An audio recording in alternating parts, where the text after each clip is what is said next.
So with electrostatics, we've got a charge, and the definition of a charge is the property a particle has. Now, a charge could be either positive or negative. And the positives will repel each other, whilst the negatives will be attracted to the positives. Now, a coulomb is the unit of electric charge. So, and a famous scientist whose last name was Coulomb discovered that, the charge in particles must be generating force, accelerating them towards each other. In this case, it will be a negative and a positive accelerating towards each other. It would be accelerating, away from each other. It was, two positives.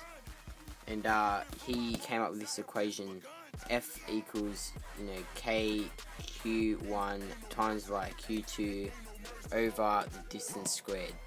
So F is the force, K would be the constant, Q1 would be the first charge, Q2 would be the second charge, and D squared would be the distance. So as you can see in this diagram here, the closer to the charge, the stronger the force is. The further away the electrostatic force is, the weaker it gets. And the further out the field or force, the shorter the electric field gets, which explains these arrows as it continually gets shorter and shorter. Now in this diagram, what we have here is the two charges, attracting to each other. You got a positive and negative charge, and the field, radially emits outwards out of the positive charge, which is this black arrow here, which is the field. But if there's another charge within this field, it will start to bend and attract to this field, which then attracts the field to the charge. Electric field strength. Well, we know that a charged object creates an electric field, which this field extends into the space around the charge, altering the space.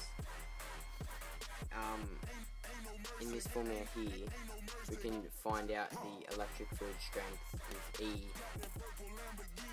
F over Q, the force over the charge. Now, the strength of the field is dependent on two things. First thing is the amount of charge the particle has, and the distance of the two charges / objects. So in this diagram, as you can see, we've got the charge and it's emitting its field out. Now this charge here, or particle here, will experience a stronger field force than perhaps this one over here, which is further away, which is experiencing little to none force of the field. Electric current.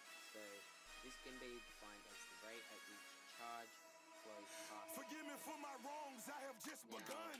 The electric field has on current is that the electric field is driven, get it, it's a car, by electrokinetic flow, making it difficult to establish a known potential at the electrode, or in other words, the conductor. The electric field induced in one in-channel electrode or conductor, it shifts to more negative potential.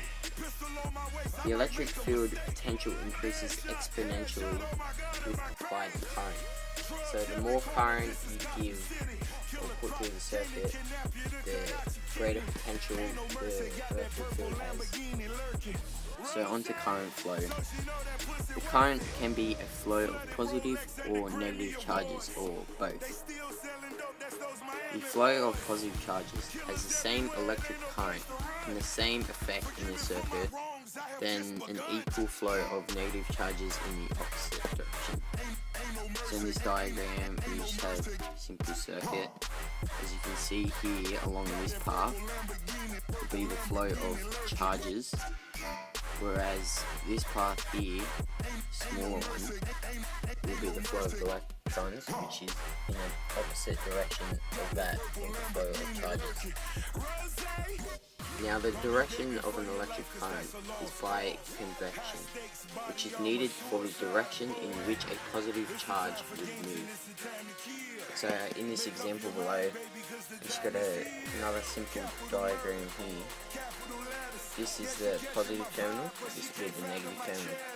The current will flow away from the positive terminal, following these arrows, and into the negative terminal.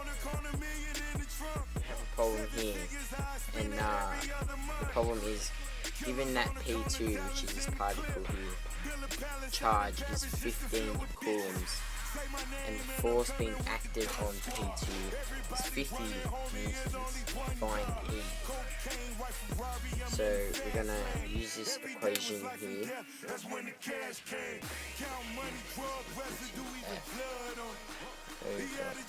Q. Now all we do is just sub the numbers in.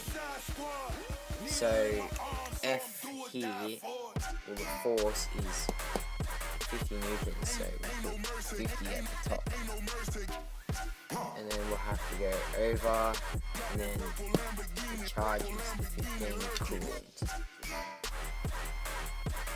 there, and then you just different colour, you just divide by 5. So that way E is equal to 10 newtons over 3 coulombs. That is the answer.